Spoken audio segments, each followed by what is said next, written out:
Howdy, folks. This episode you're about to listen to will have some audio issues with it. Typically, when these issues happen, I will just scrap the whole episode and re record because I do like to take pride in the audio quality of Ukraine Without Hype. However, due to an injury that I sustained last week, just recording the episode one time over has been quite painful, and I simply do not have it in me to do it all over again. So I will thank you very much in advance for your patience. I have tried to clean up the audio as much as I could to make it listenable, but so it goes. Mistakes happen. Thankfully, they do not happen that often, and when they do, I'm good at correcting them. But this time, the pain is just too much. I'm sorry. Anyway, so thank you very much for the patience, and let the episode begin.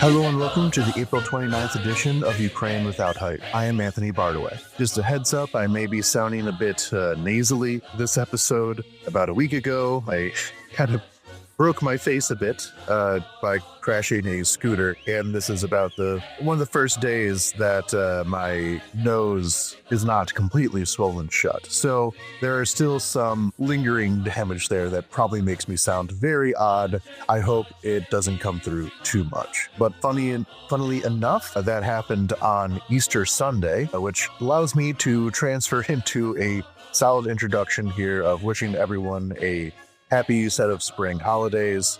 There was, of course, Passover, my holiday, as well as Easter, most of your holiday, that corresponded together. The last day of Passover corresponded with Easter this year, which meant that I could not have the Easter bread, Pascha, that is usually eaten this time of year. Easter Sunday is typically a pretty eventful time in Ukraine. It's a very large holiday. Everyone walks around in their traditional clothing. There's people singing. The whole set of traditional activities as just looks nice and is nice to take part in, until, of course, I hit a curb and break my face. But other than that, it was a solid time. We'll soon be transferring into, I guess, the secular spring holidays, May 1st, May Day. So lots going on. But now beginning with our battlefield update, though I'm not going to give too much an update on what's happening because, honestly, since our previous update earlier in the month, not much has materially changed. But let's focus on what could be happening a bit more in the future, which is that the Russians have begun their spring offensives. In our last episode, I described how the kind of post-Avdiivka months-long offensive by the Russians had largely ground to a halt, and Ukraine was, in fact, making marginal but strategic gains in most parts of the front line, with the exception of Kursk, but we'll get into that in a second. And how that had been the case for going off of now for the last really since the beginning of the new year, the Russians had really petered out. But now they're getting started with their spring offensives. However, the locations of these offensives are not much different so far compared to the hotspots that I went into in pretty extensive detail last episode, so I'm not going to repeat that this one. But they are once again committing large numbers of troops into these areas when before they had to step back. An exception to this is that there will likely be an offensive in Sumy. There's apparently a large buildup of Russian soldiers on the opposite side of the border leading to Sumy. So it seems as though that they will be making this attempt to occupy parts of Sumy Oblast within the next weeks. This can always be disrupted. Medium-range strikes will be able to prevent a buildup from gaining too much density in any one location, though that's a pretty big gamble. We'll really have to be watching this Sumy border very, very carefully to make sure that the Russians can be stopped if they make that advance. One of the differences that is happening now that, again, had largely been a factor in the previous attacks is the much heavier use by the Russians of civilian vehicles. So this mostly means motorcycles. We had in previous months seen an increase in the use of motorcycles by the Russians, of sending these advanced light assault units ahead on motorcycles to try and avoid drone strikes. But this largely was not a very effective tactic. These motorcycle attacks were loud, they were visible, they were certainly not faster than a drone, so they incurred extremely high casualties. Well, they're still doing it and is really one of the hallmarks of this phase of the war. I also saw a video of them using a school bus as an assault vehicle. Essentially, the Russians have been taking very heavy losses in equipment with how intensive last year's offensives were, that they have lost a great deal of military vehicles and are resorting to civilian vehicles in a lot of cases to make up for that. Though, of course, whenever I describe a Russian tactic which sounds suicidal, there is always the urge to say, oh, the Russians are on their last bits of supplies and victories around the corner. No, that's not what I'm saying. The Russians have been able to adapt to these kinds of things in the past and will continue to in the future. Let's not underestimate them. However, that is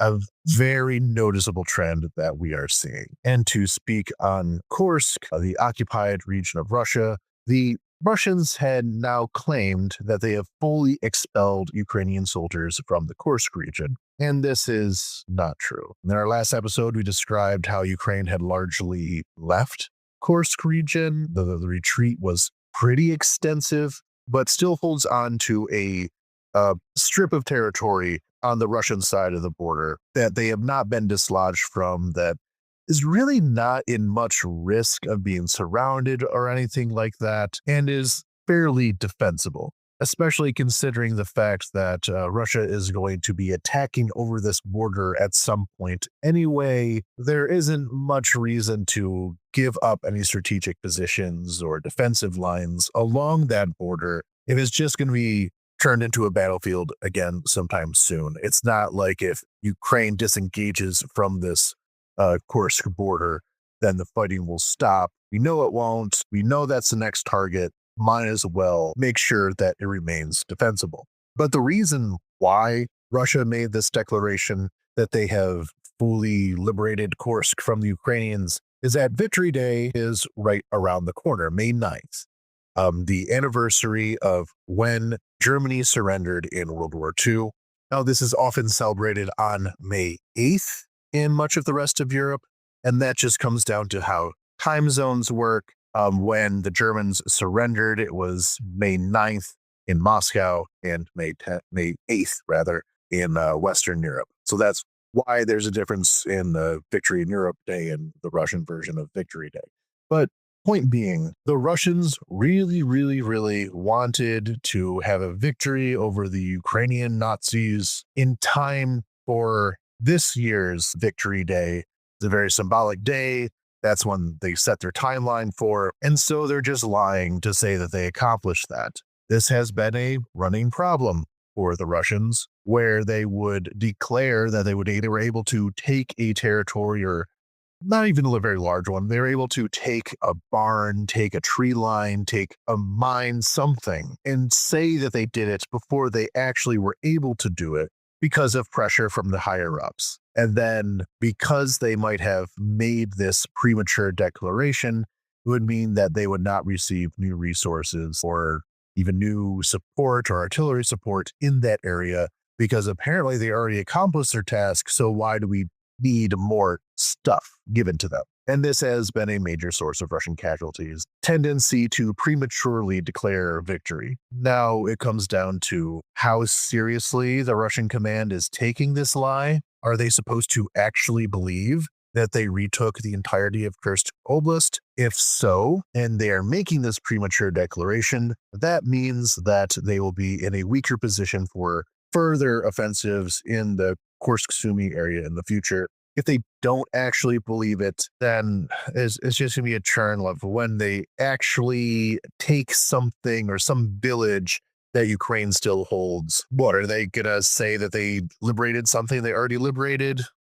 not unusual for them to do that, but just adds to confusion. But they love lying. That's what they do, is lie. As we always do this, looking from the battlefield on the ground to the war in the air, some very deadly missile strikes have occurred since our last episode. And if we look at the Palm Sunday attacks, the Sunday before Easter, there was a Russian attack on the city of Sumy. This was a double tap strike, meaning they launched 2 missiles. The first missile in order to destroy the target, and the second to target anyone that might go to do a rescue or cleanup or anything like that. So this was, again, a double tap is what this is called. The first attack was on a conference building attached to the local university. And this is where some of the controversy comes into play. Apparently, there was a military gathering at that conference building, and there has since been a whole series of accusations of who allowed this to happen, why there is a gathering of military this close to the front lines, etc. There's been a lot of accusations, the resignations, but really that kind of detracts from the main point, which is that this is a thing that the Russians do all the time anyway. Basically, every episode we have news of some horrendous Russian assault on a civilian population center. And while this particular strike was larger than most, it resulted in 36 deaths and 117 injuries. It's not as though if there's not a soldier anywhere in sight, then you're safe from a Russian missile attack. So I understand the impetus to have these conversations in Ukrainian politics and media, but ultimately it's not why in a grand sense. And indeed, the Russians have acknowledged this. They have said that they knew that this was a civilian target. They knew that it would result in heavy civilian casualties, and virtually everyone killed or injured was a civilian. They understood this. They've said they understood this. I believe Putin himself has even said he understood this. So I don't think it's a particularly useful debate to have. But yes, so they hit this conference center first time around. This is in the very center of the city. It's in proximity to multiple churches. And in fact, some of the footage that we have from this day was of church services that were interrupted by the attack, because this is Palm Sunday, Sunday before Easter. Much like Easter, it is a day where people go out, go to church, walk around with their families in the city center next to these churches. So it was a time where there was going to be a lot of civilians around, even more than usual. And then after this first attack, this second attack, this double tap, hit a trolley bus. Many of the people on that trolley bus were killed in the strike. Though one teenager, I think it was like 16 or something, was able to break open the windows and help people escape before they were consumed by the fire. The second major missile attack to talk about was the mass attack on the 24th. This mass attack consisted of 70 missiles and up to 150 drones. Largely, this was targeted at Kyiv, but also Kharkiv was targeted in a bunch of other cities. In Kyiv, it struck an apartment building, killed 12, 90 were injured. One of the larger attacks on Kyiv in quite some time. We watched as one 17-year-old boy was trapped under the rubble, and his classmates from school showed up waiting for any news that he would be okay, until they collectively were told that he was indeed dead, crushed under the debris of his apartment. So this was a bad month for these missile strikes. There were others, of course. There's always more. I will also point to one attack in Pavlograd, where the base of the Hospitalers, a heavily female, though not exclusively female, unit of medical soldiers, so medics, evacuation specialists, that kind of thing. Their base in Pavlograd was destroyed, and they're currently raising money to find a new spot to work out of, as well as, of course, the deteriorating situation in Kherson and the so-called drone safari on most parts of the front line, where the Russians just hunt down civilians with drones. And the third aspect of war that comes up often is assassination, and what was quite obviously a response to the Palm Sunday missile strike, seen as how this happened almost immediately thereafter. Ukrainian intelligence was able to assassinate 2 rather important Russian figures. These were Yaroslav Moskalik and Yevgeny Gritnikov. General Moskalik was the deputy chief of the main operations directorate to the general staff of the Russian armed forces, a rather important position involving determining strategy and that kind of thing, as well as serving as a pseudo diplomat representing the Russian armed forces in several meetings, including, I believe, some of the Normandy format meetings that took place before the full-scale invasion. Yevgeny Rytnikov was the chief designer of the Krashuka, the electronic warfare system.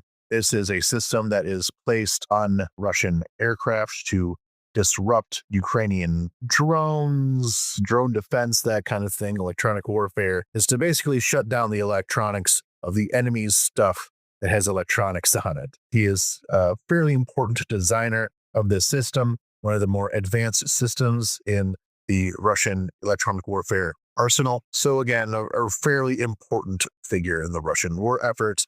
Both of them were taken out using car bombs. Our next topic will go over some of the exchanges that took place between Ukraine and Russia. One of them, the first we'll talk about, is more positive, and the second one is utterly horrific. So to begin with, the good news is that there's a prisoner exchange where 227 Ukrainian soldiers were released from Russian captivity. This is certainly one of the larger exchanges that happened, though it has been quite a fair amount of time since the last exchange. What is notable about this prisoner exchange is that a large percentage of them, I believe even the majority, I'm not too sure about that, were Marines who defended Mariupol. Now, the Battle of Mariupol, the Battle of Azovstal, that sort of thing is largely associated with Azov.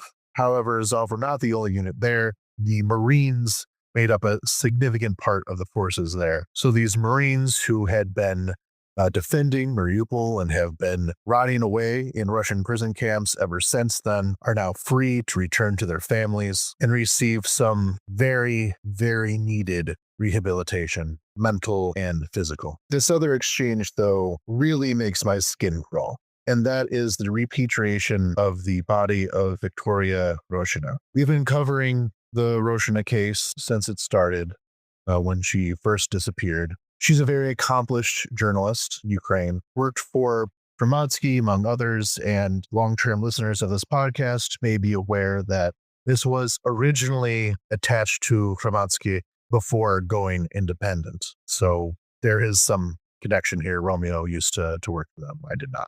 So Vika was a journalist for Gramadsky as well as others, and one thing that she took upon herself was to go into Russian-occupied territory to report on the various crimes. We know that she was taken to a series of Russian prison camps where she was before. It was only likely that she was tortured, but the Russians had held on to her body for quite a long time. We knew about this death in October. The Ukrainians had been trying to get her body back ever since then, and now months later, her body has finally been returned to Ukraine, and we have an idea of what they did to her. Her body was severely, severely emaciated, starved, really, and there were many signs of torture, including stabbings, electrocutions, and her body was missing the brain, the eyes, and the trachea, implying that she was likely strangled to death, which is why they removed the things that would prove that she was strangled to death. Thankfully, there are no photos of this. I truly hope that no photos of this are released. We don't need to see this. However, having a body means that she can be buried, means that the family can get closure, and that horrific chapter can be brought to an end. We all kind of knew that this was going to be what we found out, but the utter depravity of it is still haunting. The next topic that came up pretty importantly this month is one that I'm quite skeptical of, and for the rest of this episode will be a series of me being skeptical about things. And that is about the capture of several Chinese soldiers that were serving in the Russian army. Now, one thing that also came up this month that is kind of pointless is that the Russians did finally admit to using North Korean soldiers. They had been trying to deny this. And of course, all the usual suspects in the pro-Russian media sphere were saying, oh, that's so ridiculous. How could you possibly say that North Korean soldiers are fighting for Russia? You have no proof of this. These are just random Asian people who were speaking Korean, but that doesn't mean that they are North Korean. They could be Koreans that just happen to live in Russia. Just the same nonsense, mealy-mouthed spinning of falsehoods that always happens until the Russians will finally admit to doing the thing that they're accused of in the first place and had been trying to lie about. We saw this with Crimea, of how the little green men, who they said were just local patriots, they eventually just admitted they were Russian soldiers, of how for years they tried to say that there were no Russian soldiers fighting in Donbass until they begin to name the Russian soldiers who were fighting in Donbass. This is always how it goes. They lie and lie and lie. They're very obvious lies, but the reason why these lies are so obvious is that they are meant as an obedience check to get their little dancing monkeys to dance on the command that they want them to. It is a way of surrendering your thought faculties over to them. It is an act of domination, nothing more. But in this case, after the Ukrainians had been accusing Russia of utilizing North Korean soldiers, Russia just says, yes, we're utilizing North Korean soldiers, as it always goes. But these Chinese POWs are a different story. Now, a lot in the Ukrainian government and Ukrainian media has been trying to show this as proof of direct Chinese involvement in the war. I don't believe that this is evidence of that. There are many foreign mercenaries serving with Russia. We've had a whole episode about this. There are a lot from India, a lot from Nepal, from Cuba.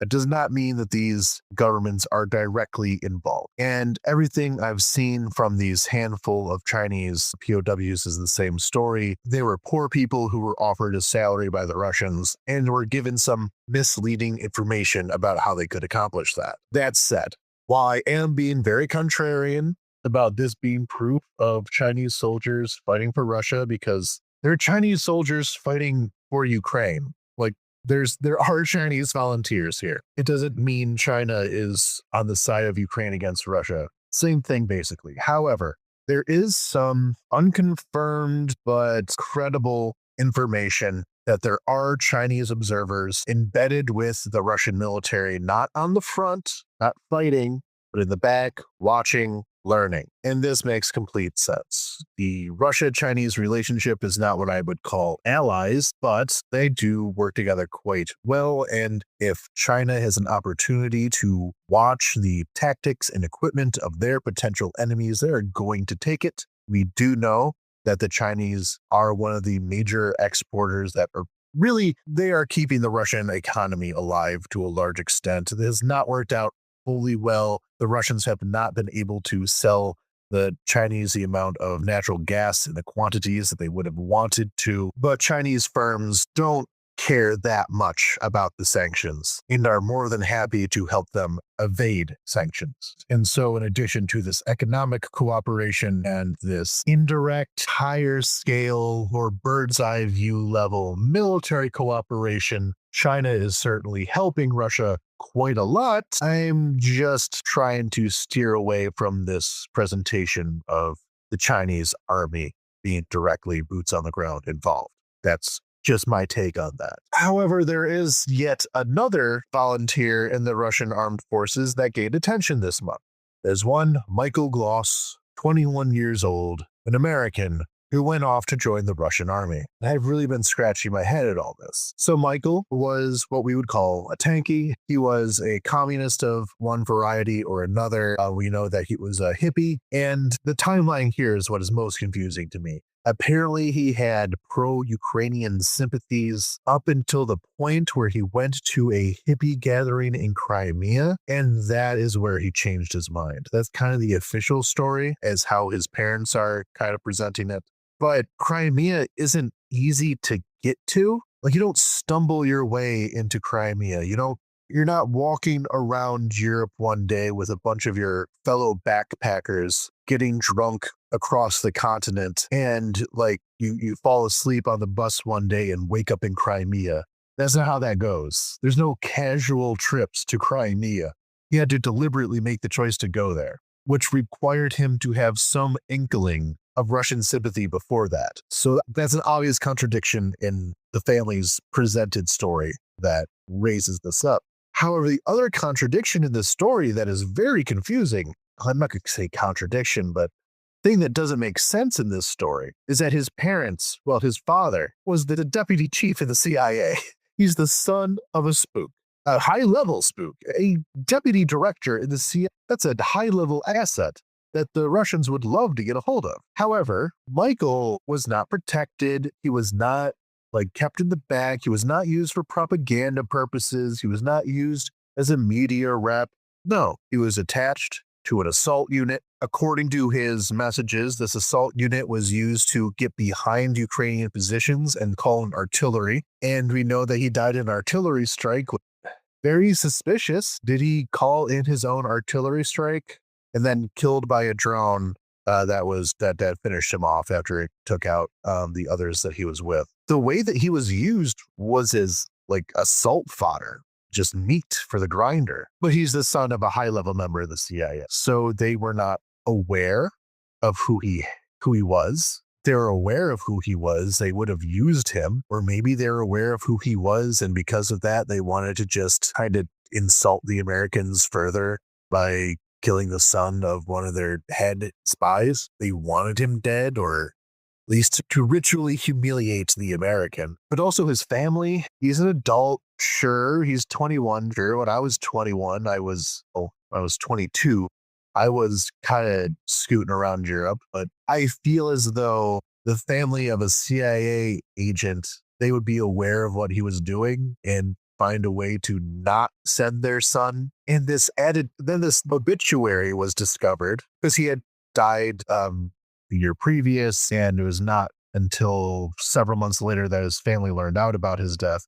But when they received his body and had a funeral, they put out this obituary where they're talking about how he died on an adventure in Eastern Europe, not saying where or what he was doing on this adventure, just on some adventure in Eastern Europe because he had warrior spirit. I know that our government is kind of captured by pro-Russian elements at this point, but I don't know. It seems concerning that a deputy director of the CIA was talking about a Russian soldier, even if that Russian soldier is his son, in such glowing terms about his heroism and warrior spirit and need to help other people as a Russian soldier. Now, the family has said that he had mental health issues, of course, but I don't know. That doesn't fully explain any aspect of this. There are so many lingering questions of what the family knew, what the Russians knew, and if they did know things, what they were doing with that information. Not a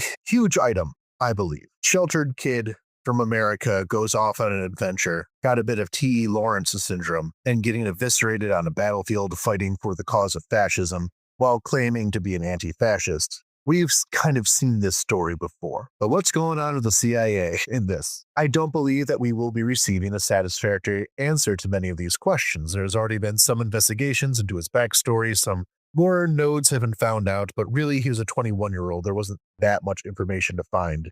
Didn't live that much life to discover. But what's going on with the CIA? Moving on.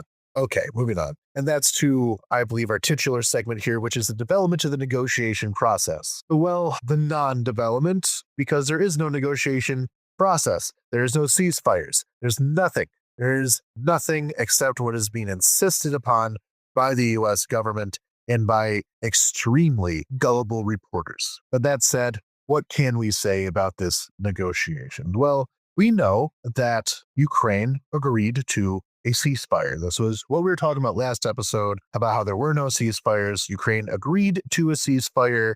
Russia said no and piled on a bunch of conditions that they would be required for having a ceasefire. And these conditions largely amounted to the disarmament and demilitarization of Ukraine. And as time went on, they added more and more demands of what would require for there to be a ceasefire, not a negotiated settlement, just a ceasefire. So how did the Trump administration react to how all of their outreach to have a ceasefire to begin a negotiation process that had all flopped and Russia being responsible for it collapsing? How do they react? And how they reacted, continuing with our normal thesis of America currently operating fully within Russia's interest, is that after having their interests frustrated by Russia, what they did is threaten Ukraine. That's kind of their only move they have, is to threaten Ukraine. What they did was they made a, quote, final offer that if Ukraine and Russia do not agree to this final offer, then America would walk away from their table and wash their hands clean of the whole situation. So what was this great deal that Trump made? First, of course, ceasefire, which, as we've said, Russia doesn't want a ceasefire, so what are they doing with that?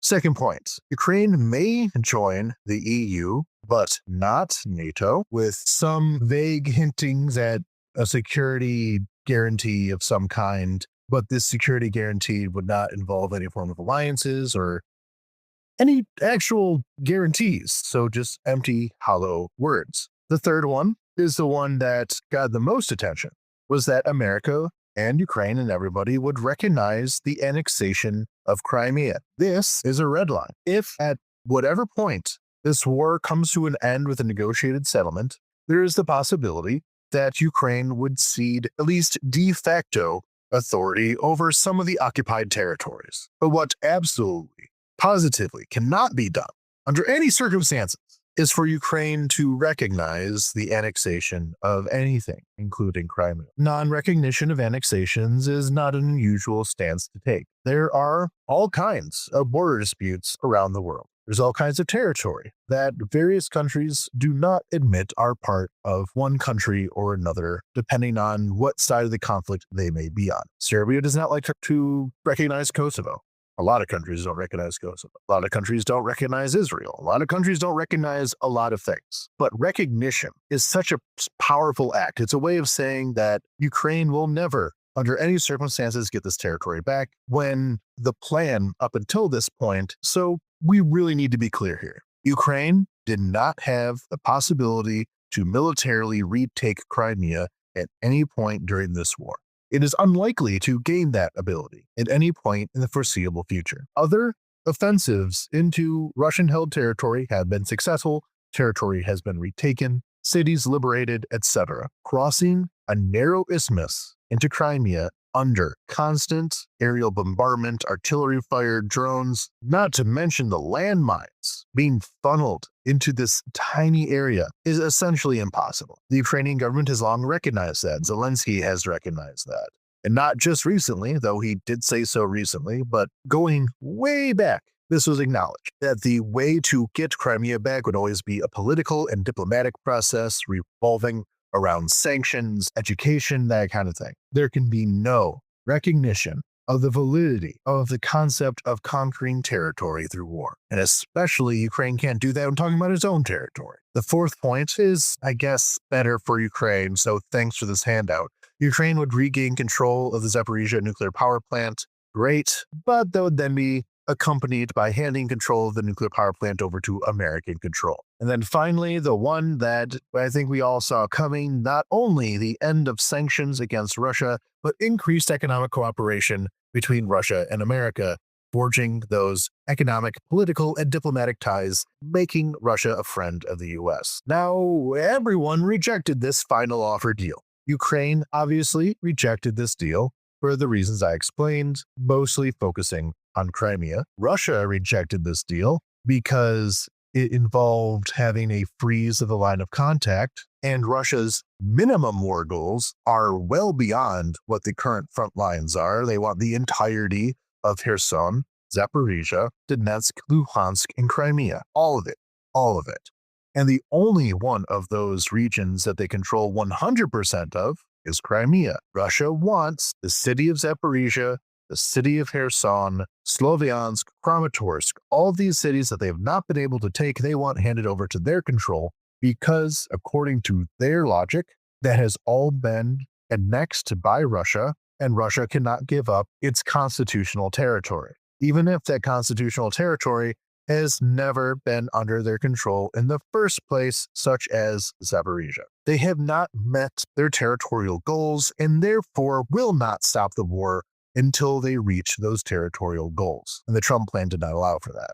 They also categorically reject handing over control of the Zaporizhzhia nuclear power plant, not only because it is within that territory that they claim is simply Russia, but they're not going to give up that important of a landmark.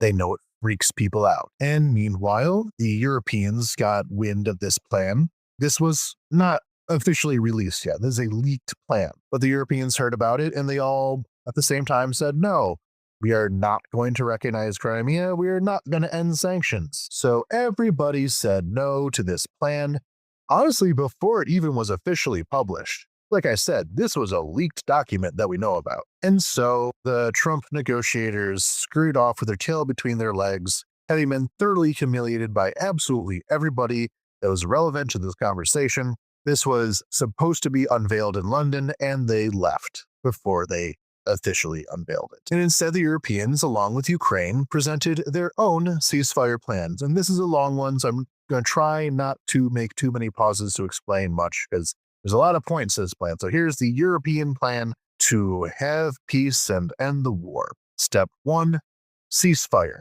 Commit to a full and unconditional ceasefire in the sky, on land, and at the sea.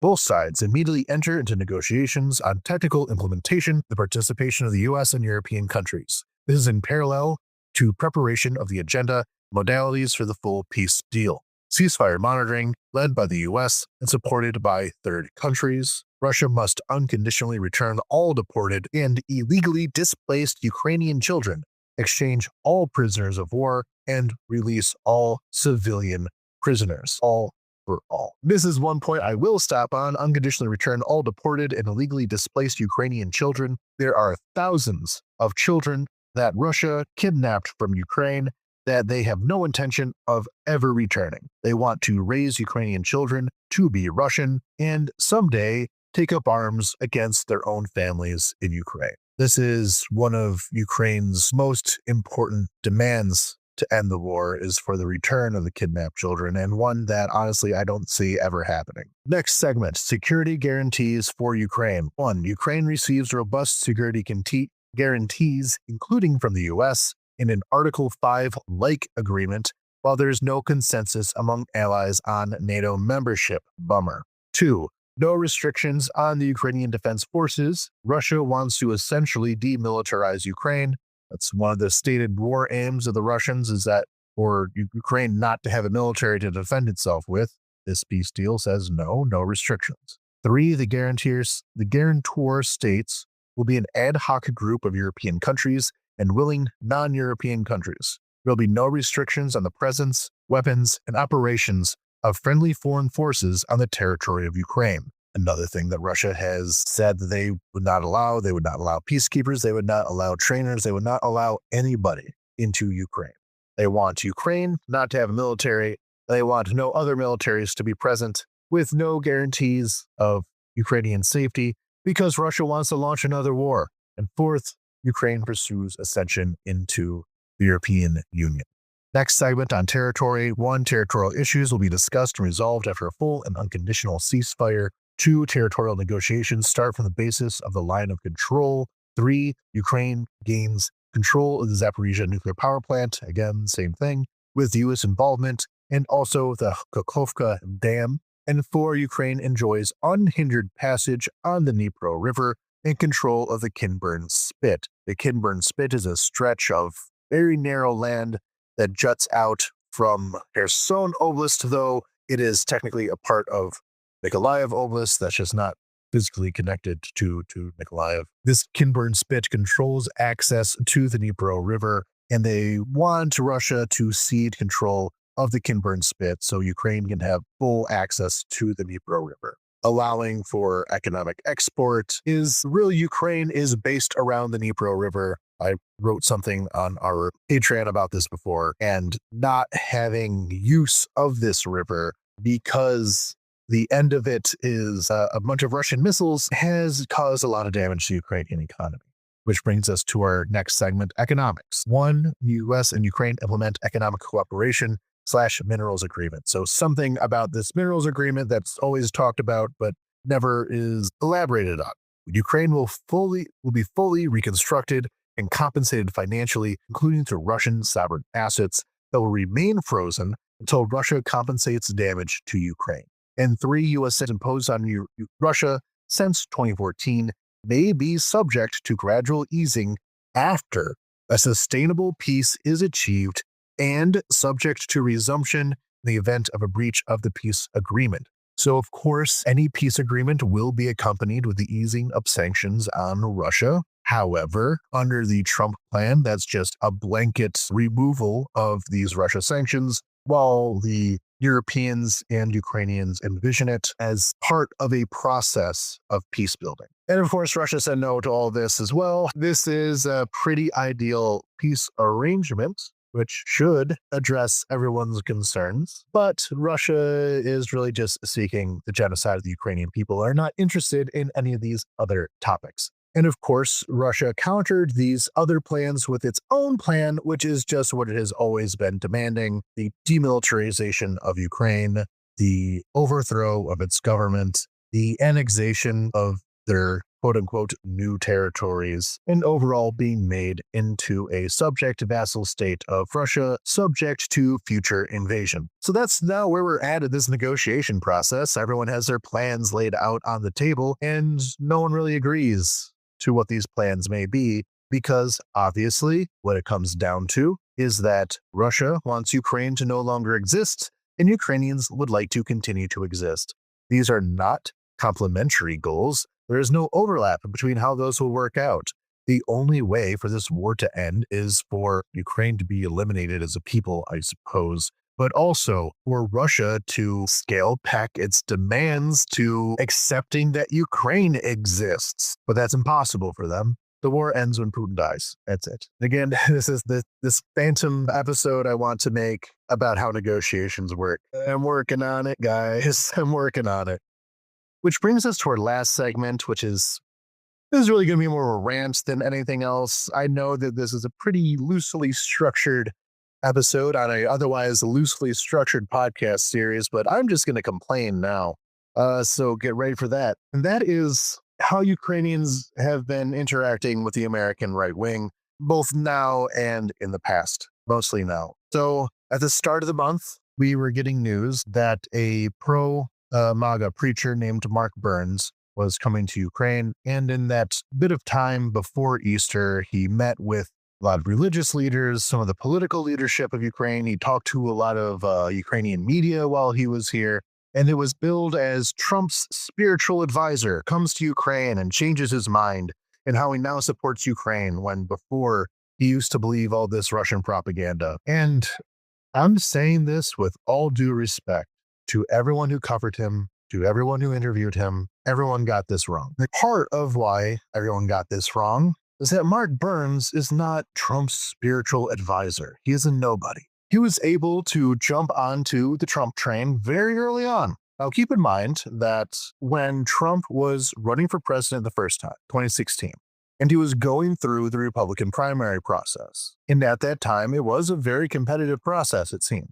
But what it came down to was Donald Trump versus Ted Cruz. There were, of course, others. The debate stage was very crowded. But in the end, it did come down to Donald Trump versus Ted Cruz. And how that split worked out is that a lot of the evangelical Christians within the Republican Party were supporting Ted Cruz. That is hard to imagine right now. Is stronger with the evangelical base than any Republican before him. George Bush, who kind of became famously attached as a member of this evangelical faction within the Republican Party, did not have the same loyalty that Donald Trump does. It has been commented a million times of how the philandering criminal from New York was able to become so beloved by a group of people who supposedly take morals very seriously, but they see him as acting through God's will, even though he is an imperfect vessel for it. That's kind of how they justify it to themselves, because obviously Trump is who Trump is and everyone knows who Trump is. But at the time, most evangelicals were backing Ted Cruz. And it wasn't until later on in the process that they really kind of close to the end of the primaries, they kind of jumped ship before everything was all said and done. But at least in those early stages, Donald Trump did not have so many evangelical supporters, which is a serious weakness in the Republican Party. The evangelical base are not only very large within the Republican Party, but they're also very active. But Trump did have some evangelical support, and Mark Burns was very early on that. So he was able to become a part of the evangelical outreach team, essentially, on his campaign in the first election season. And that's how he gets the title of Trump's spiritual advisor, how there have been fluff pieces about him in the media of this influential evangelical leader. But since that first election, we've barely seen him do anything. He is not Trump's personal confessor. He does not have Trump's ear on anything. He is not constantly in the White House talking to Trump on spiritual and political matters. That's not him. What he is a guy who every few months will say something outrageously offensive about gay people, or mostly gay people and trans people, or whatever the case may be. He says something super offensive, and then there will be headlines in the media about Trump pastor says racist or sexist or homophobic thing. Though he is black, we can point out. He's not, small time country preacher saying a bunch of racist stuff. That's not quite who he is. Although he is a Southerner, but whatever. Racist, offensive Southern accents aside, there's some things that separate him from other evangelicals, mainly his race. But everything other, he'll say something horrible. The press covers it. He gets attention for a bit as Trump guy says something horrible. That gets kind of cycled out of the news, as all news topics do. And then he's not heard from again until he does some other horrible thing. He's a serial liar. He lied about his military experience. He lied about his education. He lies about everything. He is a grifting snake oil salesman. He is almost a ludicrous stereotype of the tent preacher, bringing in people, then passing around the hat for just money, money, money. He's absurd. He's an absurd person. This is the first thing that he has done in a long time that gave him any amount of political notoriety. His trip to Ukraine did not help Ukraine. It just helped him. Before this, he was irrelevant. He's still probably irrelevant, but now he gets this nice little boost of being this guy who met with all these Ukrainian leaders, is going to take their message to the world. But have we actually seen him take this message to the world? Not really. As with everything we've talked about in the rest of this episode, the Trump team has not really budged on Ukraine. There was some talk, so after the latest missile attacks, there was a Trump Truth social post where it talked about how it doesn't look like Russia really wants peace, and Vladimir, please stop. And then there was a meeting between Trump and Zelensky at Pope Francis's funeral, and that was supposed to be some kind of diplomatic breakthrough. We've seen no evidence of that. And in the days since that funeral, everything we've heard from inside sources is that the American position has not budged. And beyond that, they're now saying that the war has to be decided this week. Well, it's Tuesday. I guess we have a couple more days until America backs out, and that's probably just bluster, whatever. But we've seen no evidence that any of this has actually translated into real support for Ukraine. Now, there actually is a Trump spiritual advisor that does have some importance. Her name is Paula White. She's the head of the White House Faith Council. Previously, she was head of the Evangelical Advisory Board, head of all these different organizations that basically were the embassy of evangelical Christians to Trump. She is quite famously a prosperity gospel believer. She preaches that if you're rich, it's because God wants you to be rich, and being rich is a sign of God's favor, which is something that Trump was quite interested in hearing about. He likes the idea of him being God's chosen. Paula White has been very politically active. She has had a lot of input on policy. She is quite legitimately a spiritual advisor, such as it is, even though obviously Trump himself is not religious. He believes in himself. And Paula has even met with Ukrainian religious leaders. Well, I know that she met with Greek Catholic officials, like the Catholic Church in Ukraine. She's spoken to them. They were at the inauguration, I believe, and were able to get a side with her to talk about various religious issues in Ukraine, about returning kidnapped children, which is always the thing that comes up. But even though she apparently had this positive interaction with Ukrainian religious officials, it didn't translate into anything. Either just words, either just stunts. And time again, Ukrainians desperately want to have the ear of the American conservatives. Now, yes, it's important. If some American conservative can be turned around and be supporting Ukraine, we need everything possible to get the Trump administration to at least stall out to not actively become bombing Ukraine themselves. I'm not going to say these efforts are worthless, but they're mostly worthless. We saw this with House Leader Mike Johnson, Speaker of the House. He was, on Trump's order, blocking aid to Ukraine until a very heavy lobbying campaign targeted him, mostly on a religious basis, appealing to his Christian and Protestant faith to support Ukraine.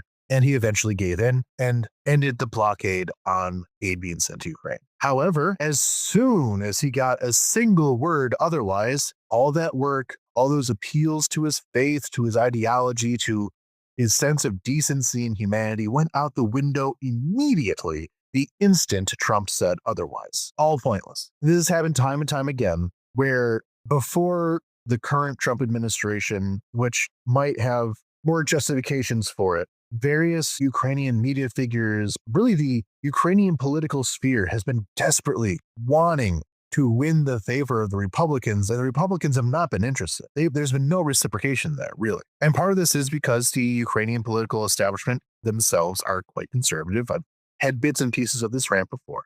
Part of it is because they all think that the Republican Party is still the party of John McCain, which it is absolutely not. But they grasp for any Republican who shows up in Ukraine and says anything, while did not put any of that effort into courting progressives. Now, the progressives were already on Ukraine's side, but instead of wasting all of this energy reaching out to people who were not interested, they could have spent some of that energy building up some of the support within the progressive movement, taking a more passive support into building it into more active support, more passionate support. I just feel like there are so many missed opportunities taken along the way trying to get Republicans on their side. And I've heard this from a lot of Ukrainian politicos, where they simply do not understand American politics at all. Like during the disastrous meeting that we all know about in the White House, a lot of Ukrainian politicos were saying that, Zelensky is just not deferential enough, he was not respectful enough, etc. That was never the point. We have Poroshenko now saying how he had a good relationship with Donald Trump. So obviously, any of the problems now are purely Zelensky's part. And of course, that's something that Poroshenko would obviously say. Him and Zelensky have no love lost between them. A former president that Zelensky beat out for re-election, I should say, if you don't know who Poroshenko is. So all these kind of Poroshenko and Poroshenko adjacent figures are saying how it's all Zelensky's fault, how this all came apart. And yeah, obviously they want to undermine their political opponents. That's what politics is. Whatever, you can't get mad at them for doing that. They seem to kind of believe it. They seem to think that Trump naturally is pro-Ukraine or something, which is ridiculous. They don't understand all the many rants that I've gone on before about the episode about J.D. Vance, namely, as well, point to. Always go back and listen to that J.D. Vance video to hear about what I think about the American right and its relationship to Russia. They all seems to be so flat-footed on this. And now we have this Republican figure who is not even a Republican figure. He's honestly just some guy. And everyone just falls over themselves to ingratiate with him, to no effect. This will have no effect. Now maybe Trump, with this whole negotiation process, he notices that the Republicans are continuously spitting in his eyes and gets offended by that, somehow continue some kind of status quo. I guess it's a possibility, though we just got news of how the Americans are blocking other countries from transferring weapons to Ukraine. I think it was the Australians tried to send some Abrams tanks to Ukraine, and America stopped it from happening. So in addition to all these changes of heart that supposedly happened, they're still blocking weapon shipments to Ukraine. So obviously not. It's just deeply frustrating how none of these lessons are learned, how nobody is fully imbibing how dangerous Republicans are, how the controlling factions in the Republican Party are actively pro-Russia, including everyone, Witkoff, Waltz, everyone that is being put on the Ukrainian billet for this. And I do see some wisdom coming from Bedkova. I don't see Zelensky making these mistakes, really. I don't see the kind of the tight inner circle around him have the same illusions that others have. Thankfully, Zelensky himself seems to realize this. I don't know. Just as Americans tend to not understand Ukrainian politics, Ukrainians tend not to understand American politics. It's just frustrating. But coming to our second bit about American right-wingers in Ukraine. This is better. I'm going to calm down a bit with this one.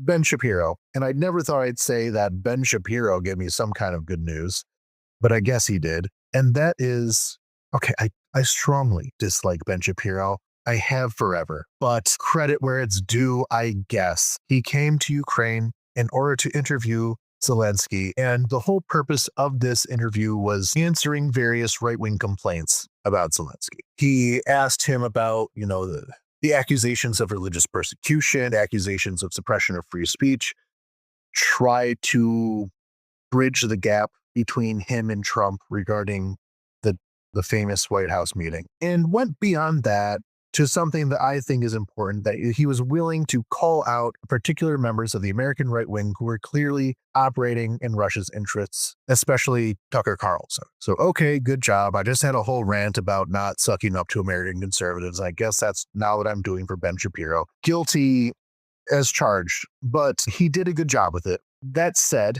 it was still done within this context of Ben having his own delusions, that in this struggle for the soul of the Republican Party could turn it into a pro-Ukrainian direction. That's ridiculous. Ben, recognize that your party is fully subverted by the Russians at this point, and either get on board with a more sustainable critique of Donald Trump, or you're just there as a fig leaf, a way for pro-Ukrainian Republicans to kind of soothe themselves into saying that they continue to support their party while continuing to support Ukraine at the same time, which is impossible. It can't be done. Have a break with the rest of the party, and you're in the minority of it, as far as political players at least go. And Ben has other problems with Trump, especially around free trade. But if you're thinking these are just mistakes, if you think it's just a case of good czar and bad boyars, you're not part of the solution. Okay, rant over. Rant over, and to finish us off, I suppose we can talk about the death of the Pope Francis, and how it was met with a very tepid response from Ukrainians. Now, Pope Francis had his good and he had his bad. I think that the direction he was taking the Catholic Church in was, by and large, a positive one. I think that he had a lot of personal qualities that were admirable. I think he was, by and large, compassionate. I think that there's a lot of people who have been very eloquent in the effect that he has had on the Catholic Church and on the world as a whole. I'm a big fan of the Know Your Enemy podcast. One of them is a devout Catholic, and I quite enjoyed enjoyed is a terrible word for a funerary statement, but a eulogy. But check out Know Your Enemy podcast. They also did a good one on Yarvin. I like some of the stuff they do over there. But as someone engaged with religions, someone with a Catholic family, as someone who has certain level of respect for both his Jesuit and spiritually Franciscan, if not technically Franciscan ideologies, were trying to keep the church modern. I enjoyed how he would say things about how, well, this is not dogma, but there's some things, I think, walking that very fine line of knowing his position as being someone who could make declarations that affect dogma and what people are supposed to believe, but making that separation between the power of his office and the power of just his own personal thoughts, which is something that many leaders don't always do. A religious secular, for example, he said that it was not dogma, but he likes to imagine that there's nobody in hell. But it is a complicated legacy for all the other reasons that a pope would have. The sex abuse scandals were not fully solved, we can say, though I don't think that he personally has so much guilt as some of his predecessors, but that's complicated, not our space. But on Ukraine was deeply disappointing. He did make numerous calls for Ukraine to make peace that were less vigorous than the ones he made towards the Russians. For the Russians, he appealed to their sense of history and identity, saying, this is not what you're about. And that's just nonsense. Yes, it is what they're about, Papa Frank. That is what the Russians are about. They also, most of them support this. They have history supporting this. The Russian Empire did it all the time. There is no mysterious Russian soul that is more pure and true and honest and peaceful that's being hidden up by the current war. And I will give some defense of him, but that he has frequently appealed to world leaders, trying to get them to end war without caring about what the purposes behind that war might be. He very famously kissed the feet of the leader of South Sudan, trying to plead with him to end the war. Not go that far with Trump. Did not go that far with Putin. He did not prostrate himself in such a way and kind of force Putin to more directly disrespect the Pope's outreach on that. But I guess more offensively, one thing that I never shook, it was really stained his image in my mind more than anything else, was how he tried to blame Russian war crimes on minorities. Like this guy who, in most other instances, has this image of being so compassionate and pro-refugee and anti-racist and that kind of thing. His explanation for Russian war crimes were because it wasn't Russians doing it, and Russians had a more spiritual connection to the land of Ukraine, but rather it was these non-Christian minorities, Buryats, Yakuts. They're the ones doing the war crimes. And that's obviously something that was relayed to him by the Russians. Like, this has been a continuous motif within Russian propaganda to a certain audience. This isn't something that, they're saying directly on state media. It's something that's being directed through other channels to essentially say that really the people doing these crimes are Chechens or something like that, but not Russians. These other savages, these other barbarians within the Russian Federation, they're bad. White Russian people are good. And that really stuck with me. And we know that we know the specific people within the papacy who would have directed some of this propaganda his way. And it really is undefensible. The other things I see that a pacifistic religious leader can be the kind of things that he would say. I understand why he would say that the war has to end, yada, yada, yada, without going into details of how that's supposed to happen. But that really kind of racist apologia, disappointing and indefensible. And the compassion that the Catholic Church showed towards Gaza, and I hate making these comparisons. I truly, truly hate when this becomes like a contest between Ukrainians and Palestinians of who suffers more and who gets more support from the outside world. It's a gross thing to do, but within this context of how he would continuously reach out to the small Catholic community in Gaza, and it was, of course, very, it's good that he did this. It's good that he did this outreach in Gaza, that he stayed in continuous contact with people there. Sure. But when Ukrainian Catholics kind of plead for him to do the same, they just didn't. The Catholic Church treated its co-religionists in Ukraine in a very neglectful way. He was a big figure. He did good, he did bad. He did some questionable. Good, bad, and questionable. I'll still mourn him. He represented something interesting. And a lot of people around the world were hurt by his passing. Is the Pope. And it'll be interesting to see if his reforms are continued within the next papacy. But of course, the election will be going. We'll see who comes out the other end. Rest in peace. And with that, we'll be ending off this episode of Ukraine Without Hype. This month, I really wanted to do more. I did not, so I apologize. This injury certainly did not help things. Next month, we'll try once again to snap more into place. So apologies to all this. If you'd like to support us, please, as always, go to our link tree, see a list of various charities and information sources that you can be directed to. If you'd like to support Ukraine Without Hype, the best way to do that is to talk to your friends and family. Tell us how much you learn from this podcast and how important it is to keep news of the world. I believe as the Trump delusion spell is slowly breaking, more people are more hungry for more actual information. Hopefully, this de-radicalization process can take place before everything gets too bad, although it is quite bad. If you'd like to support us financially, you can go to patreon.com/Ukraine Without Hype.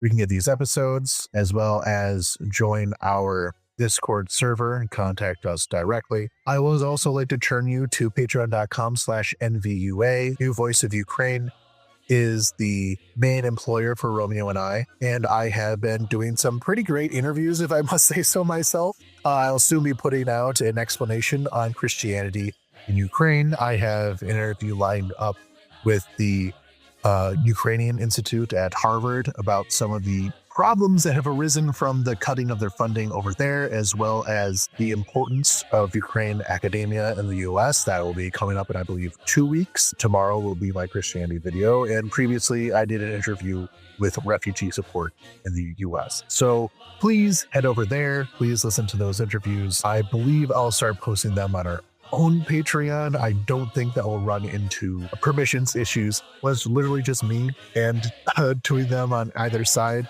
I think I can get away with at least making them free on the Ukraine Without Hype Patreon in order to keep them going. I think that's fine. Anyway, moving on, I would like to thank our Patreon subscribers. I am quite happy with how there has been a bit of an uptick in support. Unfortunately, the reason for the uptick in support has been the Trump administration, but that is how the news works. So to thank our wonderful subscribers, thank you very much to Deborah Grazer, Randy McMillan, Voices in My Head from Big Pharma, Arminius, David Shepard, Giorgio, Monica Kratzheil, Michael Drucker, Mike, PLM, Anonymous, Barbara, Dennis Napalm, Debbie, Dimitri Litvin, Elizabeth Hughes, James Burke, Yonara, Jane Louise, Kathy and Brent Irvine, Kevin Alberton, Kyle Smith, Margaret, Megan Seidkowitz, Michael Wickman, Nick Niazin, Silas Frank, T. Bart, Vivek, Abel Lenz, Aidan McDowell, Alice Groschel, Anastasia, Andrew Glenn, in Dystopian Fiction, Please Remain Fiction, Captain Tactical, Chris Bennington, Christopher Yee, Dan, David Wall, Demetrio, Denna, Dish Taco, Emily Bavona, Etienne Soleil, Evelyn, Francois, Grace Krause, Had to Laugh, Jacob Hoem, James Wise, Jared Bradley, Joseph Verolone, Julia Lindsay, Justin Devendorf, Justin R., Hick Acetron, Kiki Valley, Kyle Johnson, Laura DeLeon, Lori Halila, Lemon and Kin, Levy Grove, Marianne Abbs, Matt Miller, Melissa Gaselko, Anonymous, Noah Brown, Noam Hart, RDK, Sanjay, Scott Burry, Scott Tokyuk, Stuart Akers, Subtle Knife, Ursula, Zolan Koff, Veronica Aim, William Brown, Zay Perry, and Marcus Naskus. Thank you all very much for your support. You make this all possible, especially since I will now have to do a bunch of residency paperwork. That costs money. Thank you for your support to make me be able to pay for my lawyers to allow me to stay in Ukraine as a legal resident. Thank you all, and until next episode, Slava Ukraini.